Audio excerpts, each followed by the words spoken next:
Welcome everyone to the Property Journey Podcast, episode 9. We're on the number 9, Roy. How are we today? Going good. I'm almost off today, I'm in the office just catching up on a few emails, a few things on the lowdown, on the covert. Nobody can see me. And I have a business meeting this afternoon, so that's it. And then tomorrow I'm off for half term with the family, so Enjoying the Halloween holidays then? just one day off it anyway.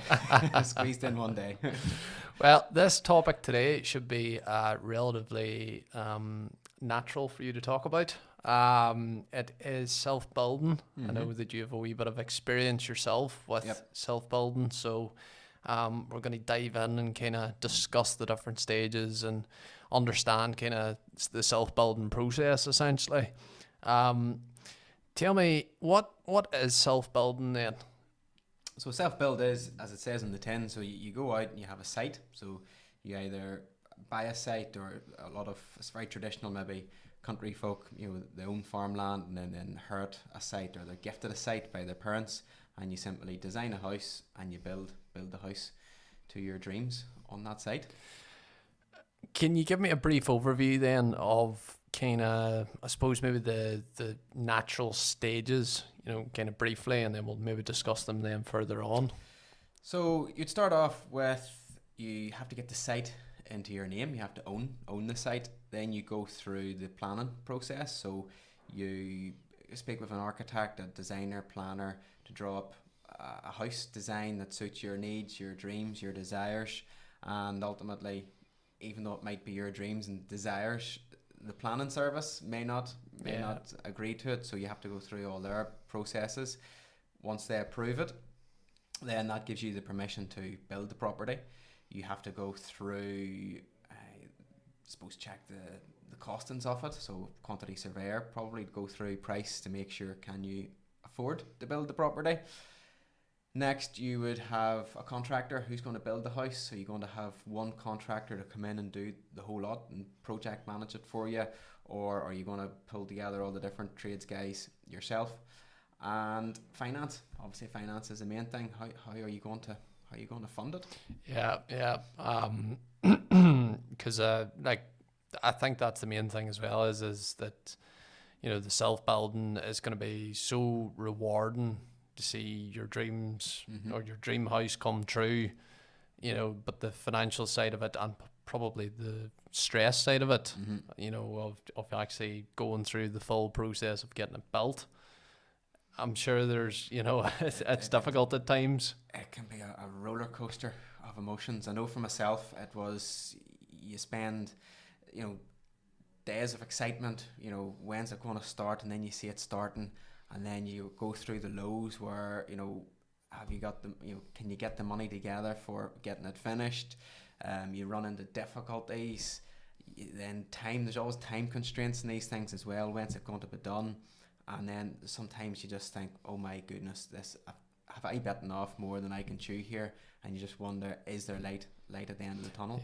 Yeah, because we could very well turn around and say you see programs like Grand Designs or whatever, and you can sometimes see where the money runs out, and you're sitting with a half finished house and there's not much you can do with it.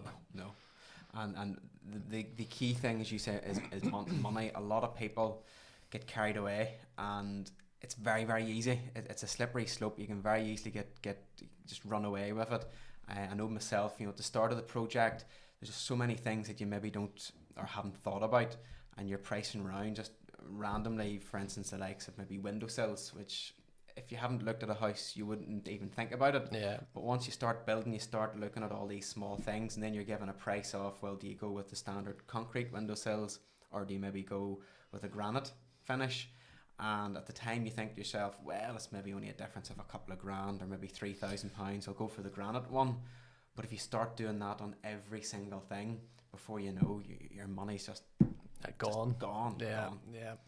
And I suppose probably the first stage is obviously the planning and the preparation side of things. As you've said there, it's getting the planning permission done or that side of things. But in terms of if you even scale it back, you've said there that some people maybe have farmland or whatever, but maybe even what's the process of kind of going about, say, for example, someone wants to buy land or, buy a site essentially? Well, if you really want to get into it, you could be very crafty. I'll use the phrase crafty. You could go out and see what land there is maybe for sale and see, is there a possibility, could you get a site on that land? That would come with its risks, of course, because you could buy a field and think that you're going to get a site on it, and you don't get a site on it. Obviously, if you buy it as a field, you're only paying agricultural price. Depending where that is. I know round Armagh, Portadown, good quality agricultural lands going for, maybe 16 to 20,000 an acre. Some places maybe more. Whereas a site for that value could be £100,000. Yeah. So there's a big difference there. But if you can't get a field and then get your own planning permission, you just take a look on the internet for what sites there are for sale. Somebody has maybe already went ahead and got the planning permission, has all the hard work done effectively, and you simply just buy a site. So so essentially you could nearly say that there's two options as such, where the first is you either try yourself, buy farmland yourself essentially, and then go through the planning stages, or you can buy a site that already has went through that, and then it's a matter of, now it's maybe just thinking outside, but those sites that already have planning permission for them, is that for does that give you a rough guide of it's going to be a 3-bedroom house? Or generally it depends on how detailed the planning permission is that they've got. Occasionally you can get just what's known as outline planning permission, which is just simply saying the planners agree, yes, you can build a house in that field, and they'll maybe just give a rough, size of the house or the height of the house. Or it could be full planning permission, which means it's got, the full design, layout of the house, shape, finish, the whole lot. Yeah. No, I was just curious about that, because obviously for some as well, and like me included, to even start to go down that path, like I'd have no idea if you were to turn around and say to me, build me a house, I had no idea how to do it. Probably one of the big things as well is thinking about your location and where you kind of want to build it at the same time. Well, again, it depends. Traditionally, you would find a lot of self-builds are from rural people who have maybe, they live in the country, they've got land, or they're farmers or what have you, and they would get sites. You'd maybe have to be a wee bit careful there, because you have to think of the finance side of things, because yes, you might have a site, but it could be down a long private laneway, it could be very close to the home farm, and lenders aren't overly keen in lending out money in those scenarios, because the way they're looking at it is, if you default on the payment and they have to repossess the property, then it just makes it more complicated and less desirable for somebody else to come in and buy it. So other than that, just very simply, generally you find a lot of maybe sites that's on the market for sale would be maybe a wee bit more suitable, they're good road access and things like that. So and then location wise, again, it suits yourself. How close is it to local towns and things like that. And I suppose you were saying there about the finances and stuff as well, but at the start in that planning stage, you probably need to have some sort of a realistic budget. You definitely do. The best thing, I suppose, for this is a lot of people go through the self-build in stages and in steps, and which isn't really a good way of doing it. It's a teamwork. You need to pull together everybody at the very, very start. For instance, you need your mortgage broker, you need your architect, your contractor, and your solicitor, generally to all work together. Because if you do it step by step, it could end up, you get to the next step and you realise, well, something else should have been done there, and then you're jumping to the one before, and then it's going to cost you more money, but ultimately it's going to cost you time and delays. Whereas if you work all together and you work out, your budget, your contractor's going to give you a price for it, it all then comes together. Yeah, and I suppose it's all back down to that planning, and being prepared for what you're kind of, getting yourself into as such. Yeah. And that kind of does bring us on to the financing of it. Like, is there certain, obviously you have to worry about whether or not you are buying the land, if you have to buy the land or buy the site. There's that side of things. You know, obviously you can probably go through the traditional route of getting a mortgage for that site or for that piece of land. But also, you know, in terms of then the actual project of building a house, is there a mortgage that's all rolled into one, or? There's a big difference between finance for self-build compared to buying a traditional house. If you buy a traditional house, there could be 20, 30, maybe even 40 different lenders willing to give you money for a house. Whereas for a self-build, there could be 2, maybe 3. And some of those lenders will decide during the year whether they're going to maybe slow off on the amount that they're going to lend out. Some of them might have actually lent out enough for that year and they'll not. So that you could be reduced right down to one lender in some occasions. And then again, some lenders have their criteria as to where is the property, as I say, is there a laneway, is there a farm, things like that. So finance is a crucial thing to do your homework on at a very early stage. The difference between a self-build mortgage and a mortgage for a house is sitting ready. You borrow the whole lot and you move in. Whereas with self-build, first of all, a bank will probably want more money from you because it's higher risk. And second of all, they're going to give the money to you in stages. And that's in line with how the house is built. So it's one of those things, maybe initially it doesn't cost overly that much because each drawdown as such, each lump sum is low and it gets bigger and bigger and bigger. And then at the very end, you normally then get the mortgage tidied up and remortgaged. And I suppose that's the thing, when you think of a traditional house, it's a case of the bank can send out their surveyor, looks around the property, whether or not that's the value of what it's being sold for, they produce the mortgage, bang, done. Whereas you're right in what you're saying, that self-build side of things, you have no idea how it's going to go. The risk on it is quite substantial, especially if you run into snags or you find something that you shouldn't have found within the land or whatever it happens to be, as you say, and that risk is for them especially a lot higher. And you've already discussed how do you obviously secure it. Like, I'm guessing your mortgage advisor is the person to speak to when it comes down to finding those mortgages. Then speak to a mortgage advisor and they'll be able to tell you which lenders are in the market for it. Occasionally it may be a case where an advisor may not be able to help and you might have to go directly to the bank.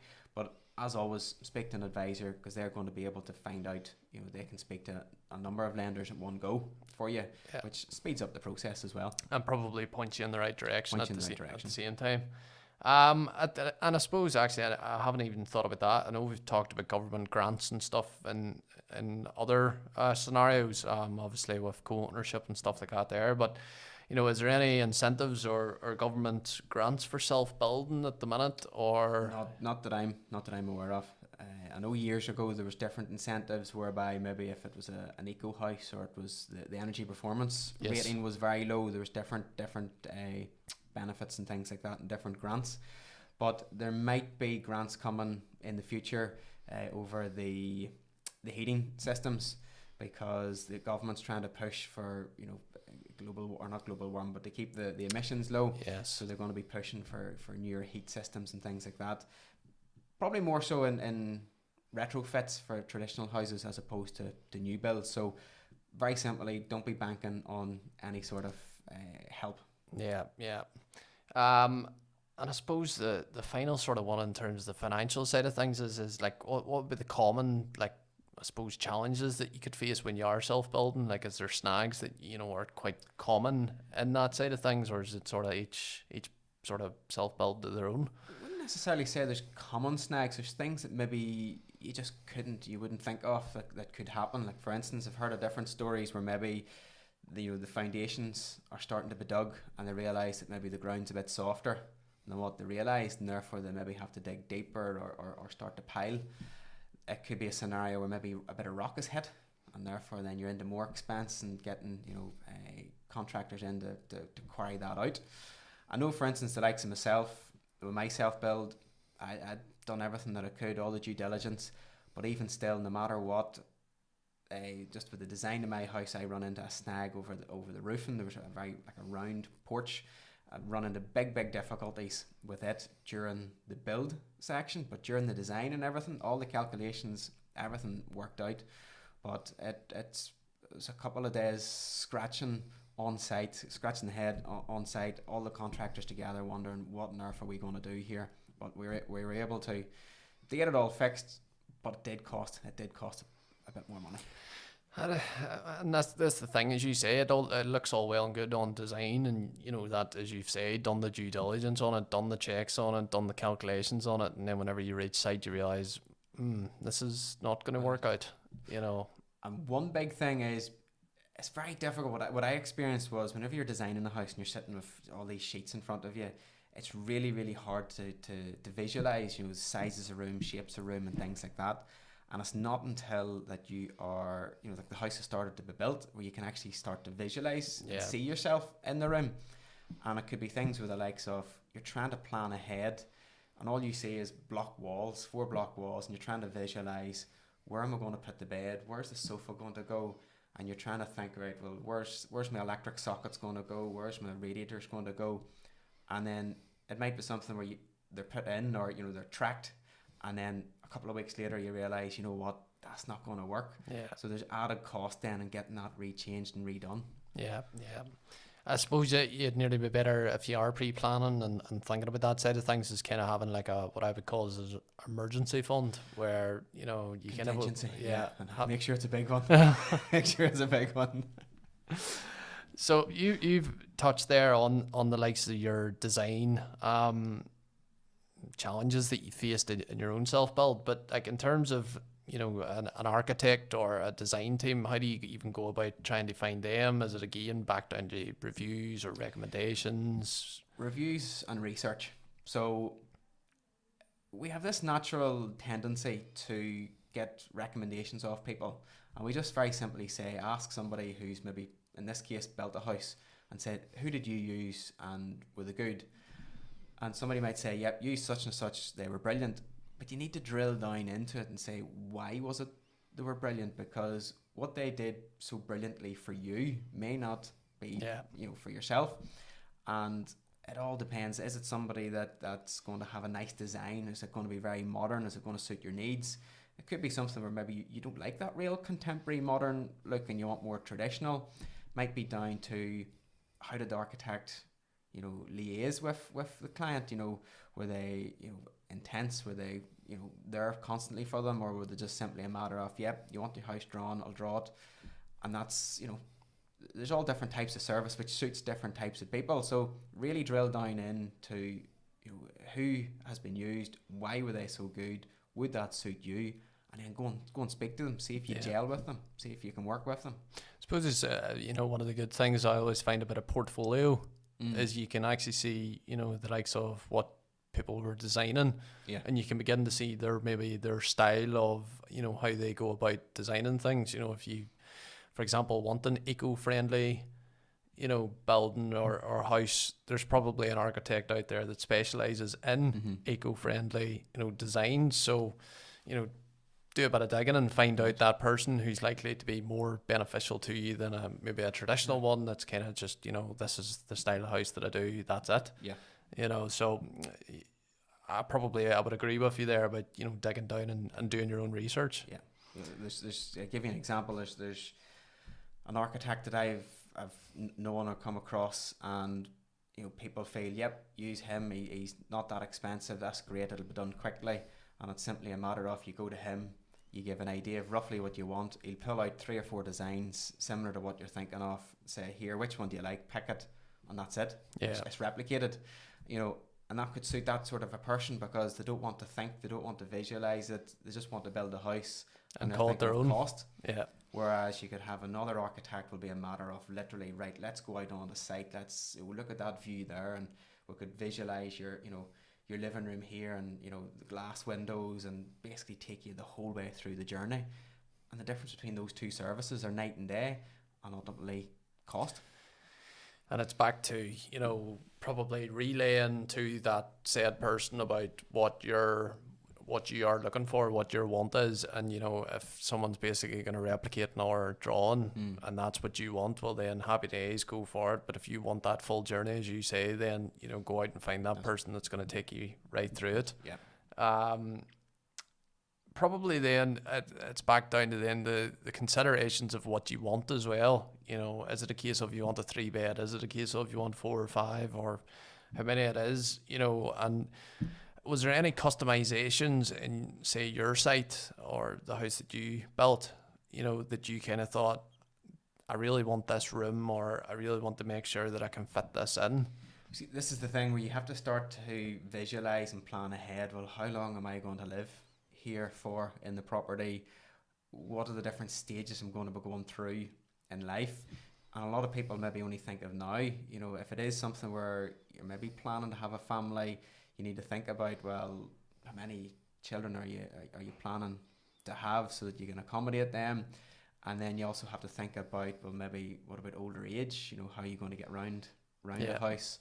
Or sometimes you have to think about, what if something was to happen to you and your mobility completely just turns overnight? Is the house going to be adoptable to you? I know in my scenario, tried to think about all of those things, but you can't predict it all. And just to give you an example, for our last bedroom, I just completely overlooked it in the fact that didn't realize maybe how large it was, and the fact it was far too big for a bedroom. It had 3 outside walls, and it's quite a very cold bedroom, and it's a room that we can't really use that much. So it's just those things that you don't really think about. But definitely a big tip is spend time visualizing your life there and all the different scenarios, the good times and the bad times, and try and get it all to adopt it. It sounds like you created that room for the in-laws. So you throw them in, they don't stay. They don't stay too long. And freeze them. Because obviously then, as you're saying, like, if you don't think about all that kind of stuff, then, there is going to be certain rooms, or you maybe haven't created enough rooms. There is that difficulty. And as you say, it probably is a case of, you're maybe thinking about the next 5 or 10 years, but are you going to be in this house for the next 20 or 30? Exactly. And think about that as well then. Obviously the big thing at the minute then as well is that and you've touched on it, that energy efficiency, those certificates and stuff like that there. Like how big of a part does that play then in that design side? It's really become very prevalent in the last few years, because I think the cost of building has got so expensive, and the cost of running a house has got expensive, that everybody's more conscious of the running costs. So if you invest a lot at the start, in theory, over a period of time, you'll claw back that money, and the running costs of the property will be considerably low, simply because it's not using that much energy to heat the property. So I know, for instance, to give you an example, things change as we go along. I built my house about 10 years ago. And at that time, the industry standard for your cavity wall, so that's your outside wall and inside wall, the gap between the two of those, the industry standard was something like 4 inches. So it was quite small. Yeah. But that was the common at that point. And what I did was I made mine with 6.5 inches. Maybe it could have been 7 inches, and then pumped it with a high quality bead. And by doing that and a few other tweaks to the property for insulation wise, my house actually isn't too bad to heat and to keep warm. What we've noticed is in the winter months, if you keep the heat on every single day, I'm not saying keep it on constantly, but we would have the oil on maybe 2 hours a day, and then we've got a stove which heats the whole house, and that's lit, and that's basically it. That keeps the house warm overnight, and in the morning we don't even need to put on any heat. And there's other houses nowadays, like, there's just this fascinating how much money you can spend on it, but ultimately how low cost it is to actually heat the property. I know, and to even go off topic slightly, I've heard of the schemes now where, a lot of houses now are actually eligible for it, where, you can contact the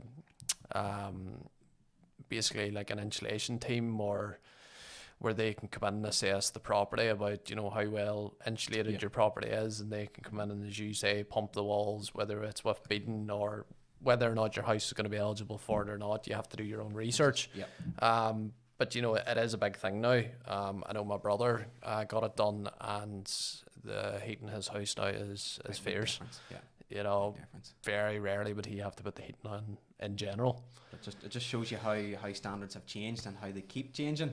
And that's why if you're building a house, again, some people maybe hold back and say, I don't want to spend that much, we'll hold back. You're probably safer maximizing it out, because if you're going to be there for 15, 20 years, you know, there's going to be a lot of changes. Whereas at least if you're at the max, well, that's going to pan you out a few years rather than just being a wee bit skimpy on it, and you'll regret it. Yeah. Because as you say, probably the chances are of you coming back to do it, it's slim to nil, and it's more difficult. It's more difficult as well. Which leads us on to the project management side, and obviously executing the actual plan that has now been sort of drawn up.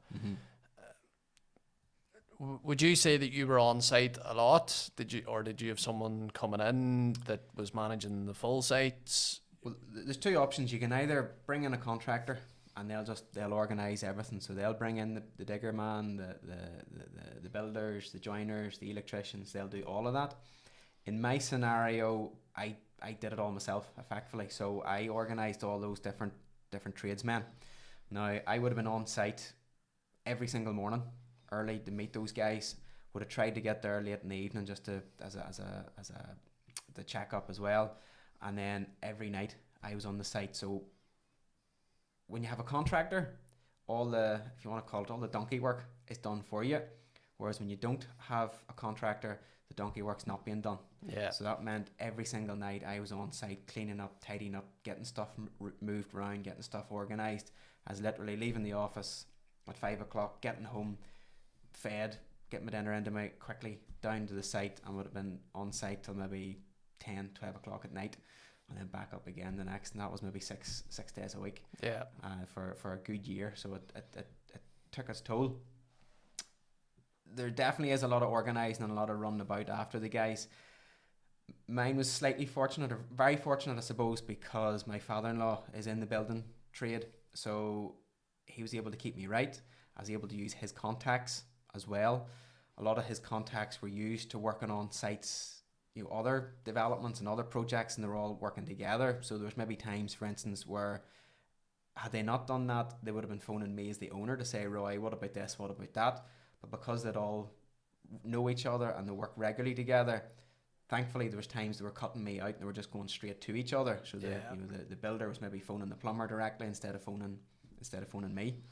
And then finally, quite a few of the trades guys were very local to me as well. So there was that relationship, there was that friendship, and there was that trust element, which you can't put a value on. Well, no, that's, and I think we discussed it in the last episode, where, you know, about fixer-uppers, where if you actually have a team around you or a team of people that know each other, you know, the benefit to that is unbelievable, because they can just go ahead and go, well, I know the way he works, I know the way they work, we'll just talk to them, get it thrashed out here, and away we all go. And you've been none the wiser, but you know that it's still being done in your best interest as such. So probably the next question is then, do you regret sort of taking on that donkey work as such? Or, you know, if you were to build another house, would you bring a contractor in? There's two ways of looking at that. Do I regret it? Probably not, no. It was definitely painful. It was definitely, as I say, you know, very low times, because you're thinking to yourself, how am I going to get this work done? And you were juggling everything and getting it all there. If I was doing it again, circumstances are completely different now. So whenever I was building the house, I was only, maybe 26 years of age, 25 years of age. I was an employee and I had no family. Whereas now, you know, married, 3 children, number of businesses, I just would not have the time to do that now. And I would very simply, would I do it again?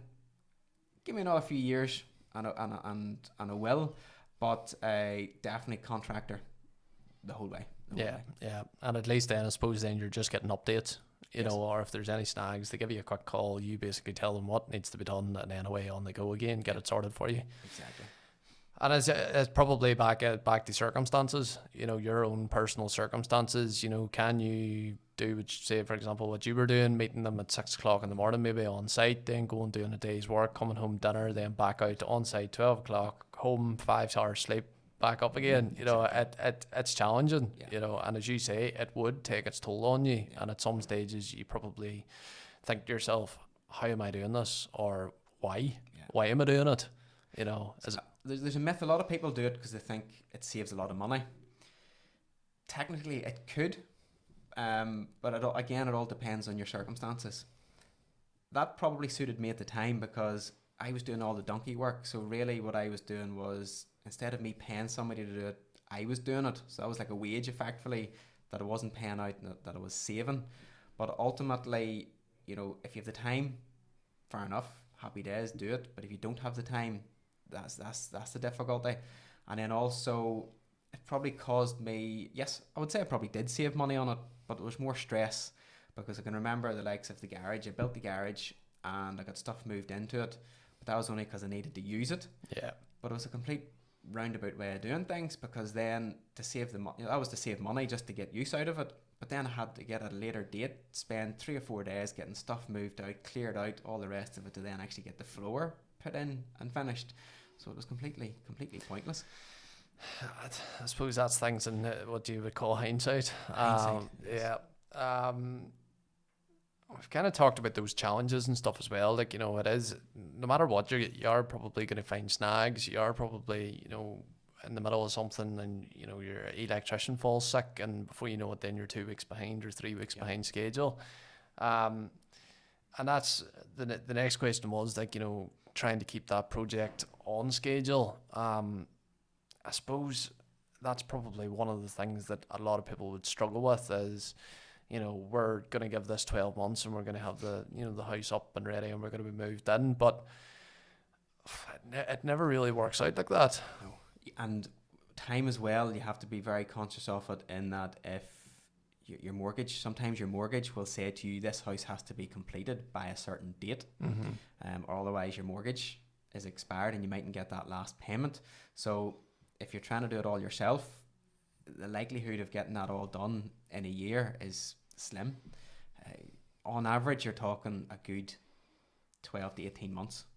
And that is generally maybe just the house being built and finished. A lot of people overlook the outside of the house. That's a whole concept in itself. That's a whole different thing.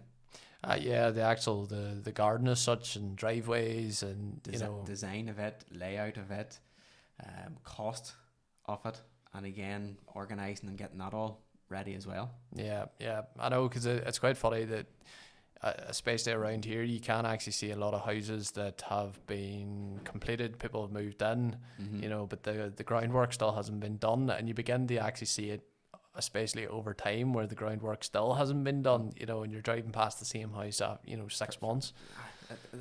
It's not uncommon. I've seen it quite a lot. As you say, a house could be sitting for years and the outside isn't done, and that's simply because they've maybe overlooked the cost of it, and they've maybe just got over that hump of getting into the house, and there's just the thought, we'll worry about that another day, and then they just get into a routine and a rut, and it may not ever be finished. Yeah, because that's, I mean, as you say, even the cost of you know, say for example, getting your drive tarmacked or something like that, it's not a cheap job. No. You know, and even trying to get grass in the, you know, order, getting your lawn in, getting your floor beds in. And it's not a cheap part of the process. I suppose that brings us on kind of to, you know, in terms of whether you have a contractor in, whether you yourself are doing the, you know, the groundwork essentially, and conducting everything and getting the house all ready.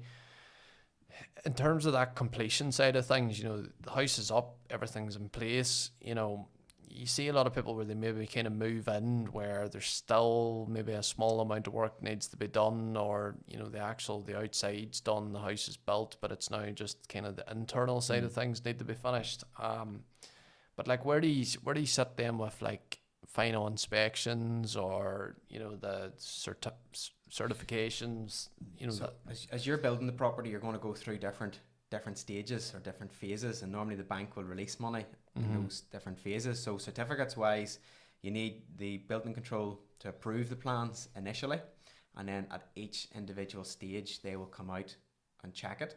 And then certificates wise, then your architect has to sign off on each of those stages as well to ensure that the house is being built to the spec, to the standard.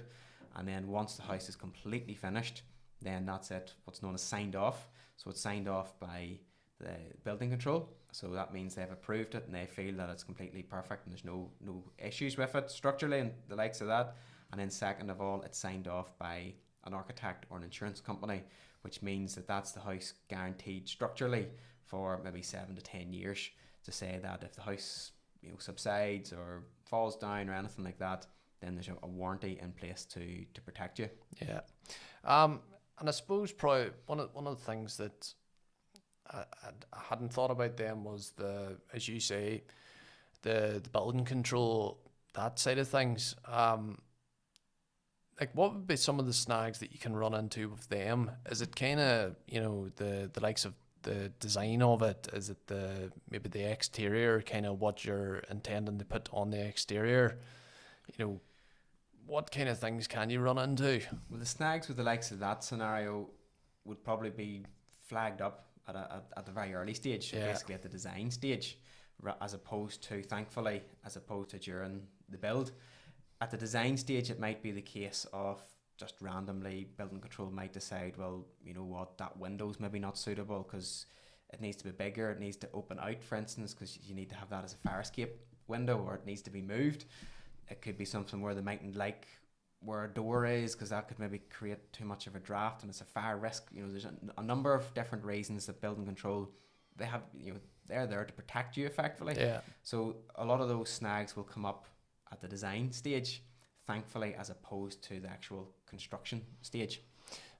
Because obviously one of the key things is, especially if you're building in the country and stuff as well, is sometimes the height of the houses, and that's based on, is it blocking views and stuff like that then as well. So again, that would be thankfully picked up at the design stage whenever you're submitting the planning permission, because the planners would look at the area, they'd look at your plans and say, right, well, does that actually, you know, fit in with the local area? Does it fit in with the look?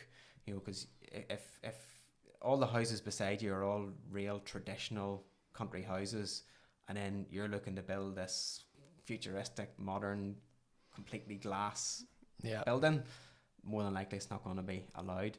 Likewise, if they're all bungalows around you, if there's 2 bungalows on either side of you, you're not going to be allowed to build a 2 or 3 story house. So again, thankfully, all that will be picked up at the design stage. Because that was a question that I actually did mean to ask, was like, you know, some of the, because you hear a lot of people turn around and say, oh, I want to build a house such and such this way, and then the next minute it was like building control just told me no. Yes. You know.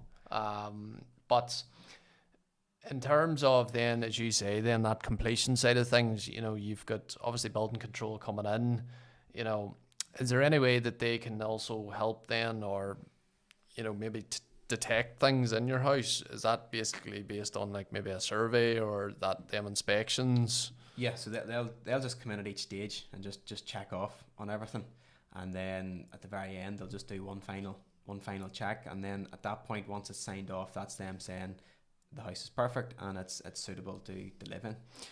And is that kind of where then you begin to see some people beginning to move in then? You know, it may not be completely finished, you know, your walls probably still need painted, you know, there's maybe floors still need to go down.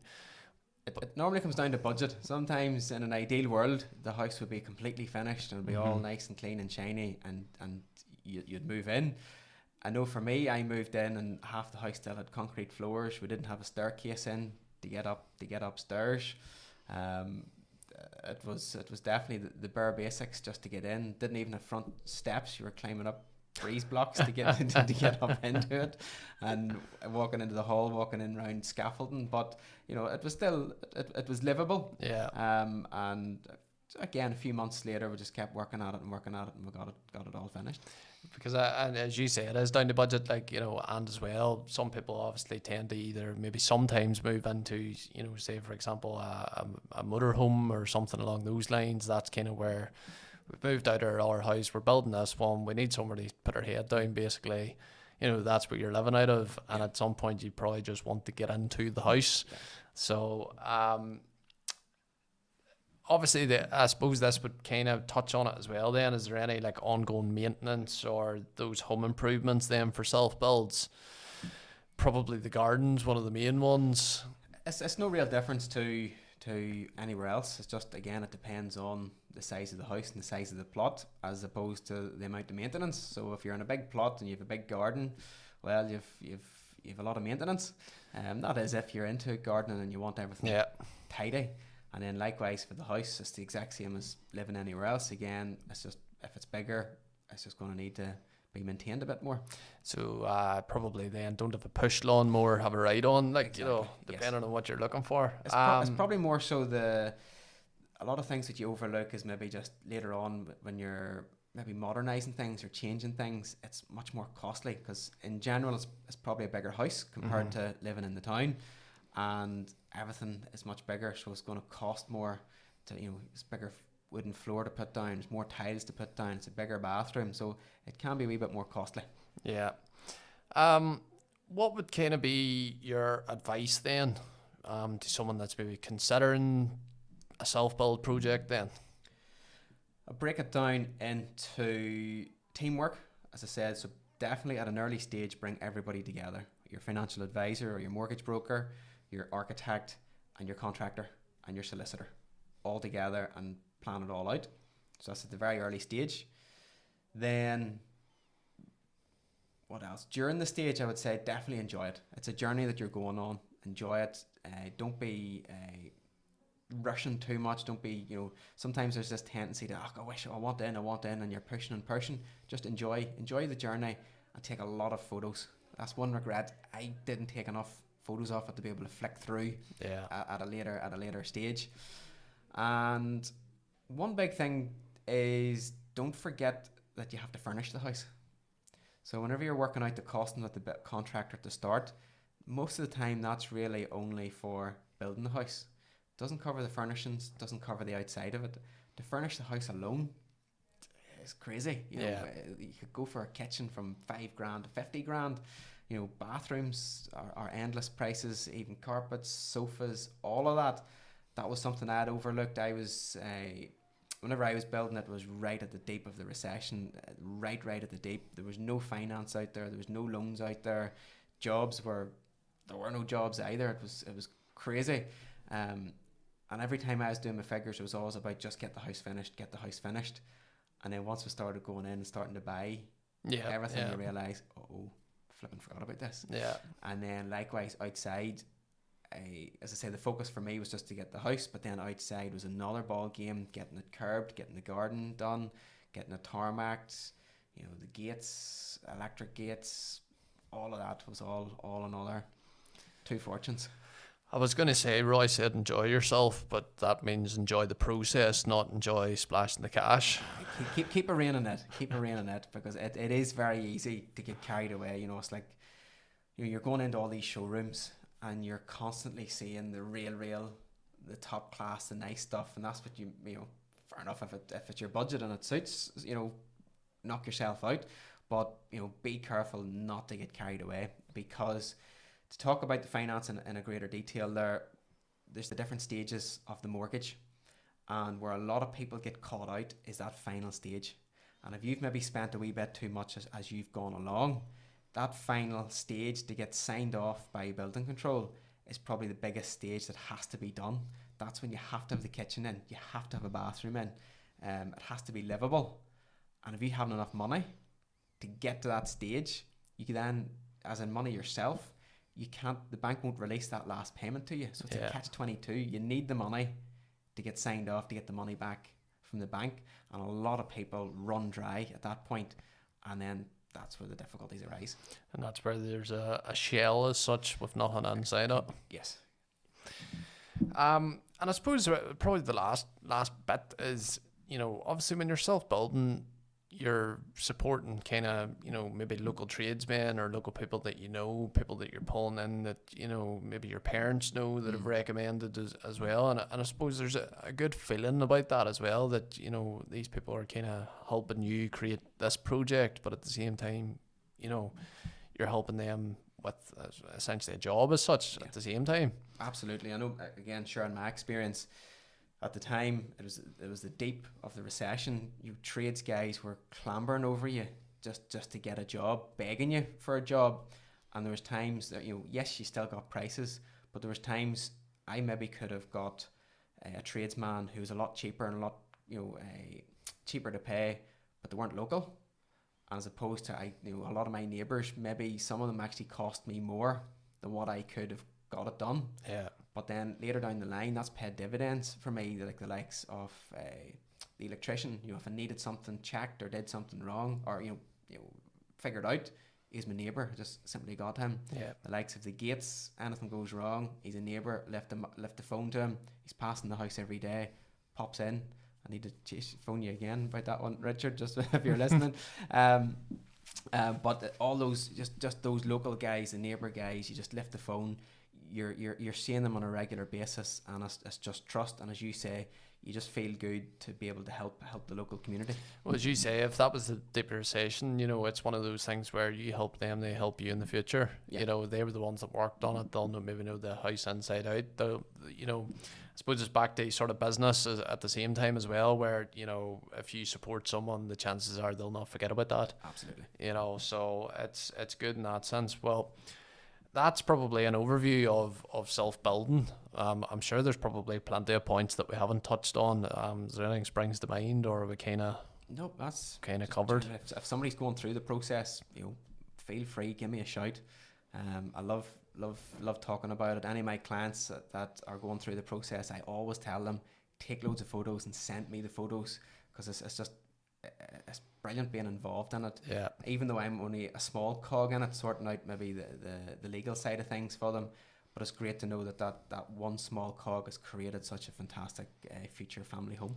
I suppose that's maybe actually a question that I could ask, but in terms of like the legal aspect of it, you know, in terms of title and stuff like that there, then, like, you know, what's the difference between the title sort of for a self-build in comparison to other properties, or maybe new build properties? Is it kind of the same? It's generally the same. And again, it's important that that's all checked at the very start.